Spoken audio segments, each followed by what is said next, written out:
Without a doubt, this is one of the most anticipated IndyCar Diecasts of the year, so I better perform on this one.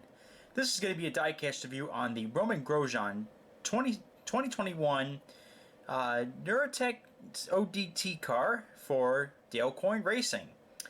This is a wonderful piece of diecast that I picked up, I believe, off of GP Diecast. Yes, GP Diecast is where I picked this one up from. I'm getting the Santino Ferrucci Hy-Vee car tomorrow, and that will be it before Christmas. Then whatever's left of the 2021s will be coming out after the holidays and, of course, after the New Year's. But for now, we got the Romain Grosjean car, and I will say that this is one of the most hottest ticket cars to get this year. If I had to put a ranking of like the hottest ticket overall, Grosjean and Elio are very close to the top. Like, they're actually the top two cars to get. It's almost, me biasly, I gotta say Elio is the number one car to get. That's my number one pick. But for a lot of people, the Romain Grosjean is going to be the hottest car to get of the year. This is one of the most sought after cars of the year. Not only because Romain Grosjean is a hot driver coming over from the Formula 1 circuit, he is moving on to Andretti Autosport next year. Takuma Sato will be driving this car next year. They'll probably be making diecasts. It'll have the Panasonic logos, of course, on this car. And Romain Grosjean is on fire right now. I truly believe that this guy is going to be a championship contender next year. This guy is going to run all the ovals. He's going to run the whole entire schedule. He'll be running the 106th running of the 500. And I know he'll qualify. I don't want to knock on wood. There's no guarantees in life, and there's no guarantees in me making the 500.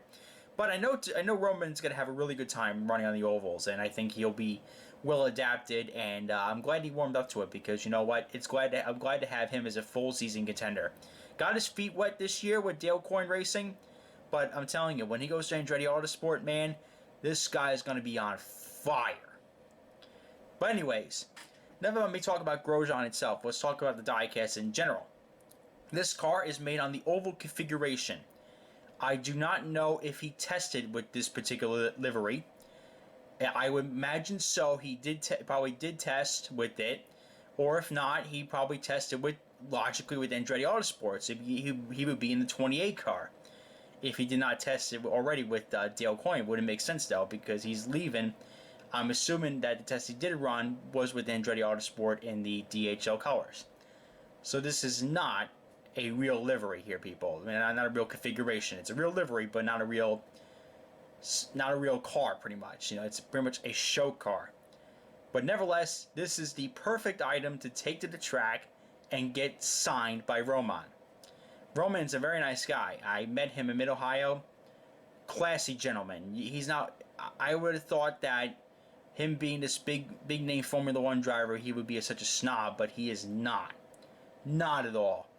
Very, very nice guy. And this would be great for him to sign. Unfortunately, we do not have this on the road course configuration, as this is made in 1/64 scale. They did not update the tooling. So, unfortunately, we have this on the oval kit. But there's Romain Grosjean's name, and there's the French flag, and there's the NTT IndyCar Series logo. IndyCar. Ages 14 and up, and there's the diecast inside there. You can read all his facts about here. His residence is in Switzerland. He's moving actually to Miami. He actually lives in Miami now, so that residence is going to have to be updated next year. NTT IndyCar Series, Dale Coyne Racing with Rick Bear Racing. GreenlightCollectibles.com, IndyCar, Romain Grosjean, and you got the Greenlight Collectibles logo. And all the stores you can shop from, but I do not recommend any of them. I would recommend GP Diecast, Gutswear, and Alpha Collectibles. So that's about that. Enough about me talk about Romain and the next year and all that and all the packaging. Let's get to the real focus here, the car. Alright, now that this car is out of its box, here is the card that comes with every single IndyCar Series 164. You can pause at any time to look at Romain's info. Here's the car itself, though. And right off the bat, I noticed some decal deficiencies, but overall, looks pretty fabulous if you ask me.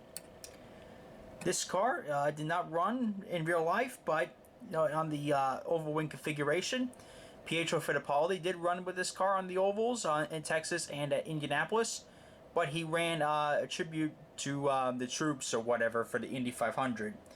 And I'm not too sure what he ran at Texas. I think it's the same livery he ran at Indianapolis, but I could be wrong. But Pietro Fittipaldi did run the car on the super speedways, and Romain competed on the oval, on the short oval at Gateway, and on the road and street courses. So this car was never run for Romain with this particular wing configuration. So you got some sponsors there, some little paint chips here. Got a little NTT IndyCar Series logo is a little screwy. Now bear with me, folks. I always pick the worst of the two to do my reviews on. I actually examine every one of my cars, and I keep the one that's actually better for my personal collection, and I always pick the bad one for my reviews. So you're always going to find a decal deficiency or two in my IndyCar reviews because I always pick the worst of the two. There's some more Jacob Companies. That's a Rick Ware Racing sponsorship. So is Nurtec. Those are all from Rick Ware Racing partnership. And they did a great job this year with Romain. They had some podiums. They had some poles, especially the pole at the GP of Indianapolis. Did a great job with that. Valspar got the Firestone IndyCar tires. Got the Nurtec logo here. Got the PPG logo. You got the Dale Coyne Racing with Rick Ware Racing logo on the air screen. And one bonnet to pick, and this is a bone I've been picking ever since the air screen came out. There's a little bit of a warning here. The shade of purple right here does not match what's on the chassis of the car. Doesn't match what's on the tub, doesn't match what's on the side pods, does not match what's on the roll hoop. You can clearly see it. It is not the same shade.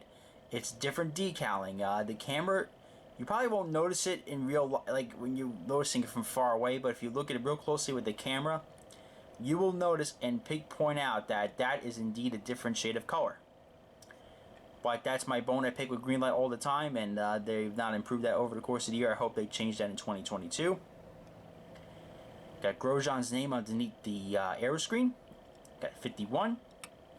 Speedway Mind Maze, HPD, powered by Honda. P1 Award in Firestone.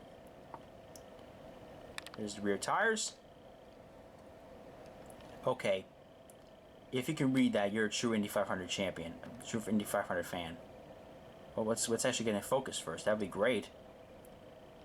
Yeah, if you can read that, you are a true Indy 500 fan. That reminds me of what one of the old go-karts used to say at the 500. When we used to go in the garage area, they had one of those little golf carts that said, if you could read this, you're a true Indy 500 fan. It was like inside the tire guards when they used to have the tire guards years ago. That was actually quite funny. Back of the car, the gearbox is colored yellow to signify he's a rookie, but that's inaccurate. It's supposed to wrap around the gearbox and not be filled in.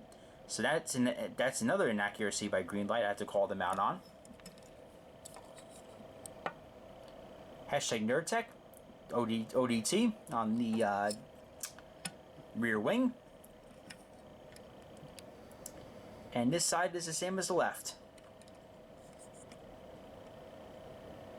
You know, purple is a good color on Indy cars. I think that just got approval from David Land that I said that. Purple looks good on Indy cars, especially Indy 500 winners. He's gonna love me when I tell him that on New Year's.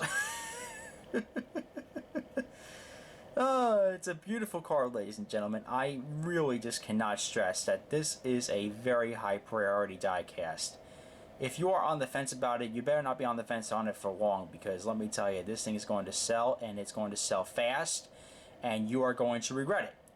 If this video proved anything to you, that I hope that it proves to you that it's a really, really hyped up, but it's well worth the hype. There are some cars where they're hyped up for no good reason. The drivers, meh. The cars, meh. And people just go into friggin' frenzy for no friggin' reason. This one, however, is well worth the hype. It is well worth the attention. And I'm telling you, I am just forewarning you. Once it's gone, it's gone. And there won't be getting any more. There won't be no reorders. So take the pain out of the hobby and pre-order. Or order it. because it's now out. And make sure you get it before everybody else does. And keep yours in the packaging if you can, and don't take them out like I just did. This car will be going to Joe Donahue's or my buddy Colin's IndyCar series, so you'll be seeing that on Instagram and on YouTube as well. So this car will live on my desk for about a couple weeks, and then they'll go on to somebody's collection there. I have one for my personal collection, and I said before that's where the better one sits, and that one's going on my wall coming up this Christmas. So I think we'll do maybe like a little tour video of my 2021 IndyCar setup I got going on here. Maybe, if I feel like it. Here's the right side. There's the back. This is production number 1339. And there you go. Ladies and gentlemen, I hope my message was loud and clear. If I didn't make it loud and clear, I hope I make it even more clear right now. Get it before it goes out. Get it before everybody else does. Don't regret it. And don't be one of those, oh, I wish I could have bought this type of people. You don't want to be like that with this car. You should pick it up. See ya. Bye-bye.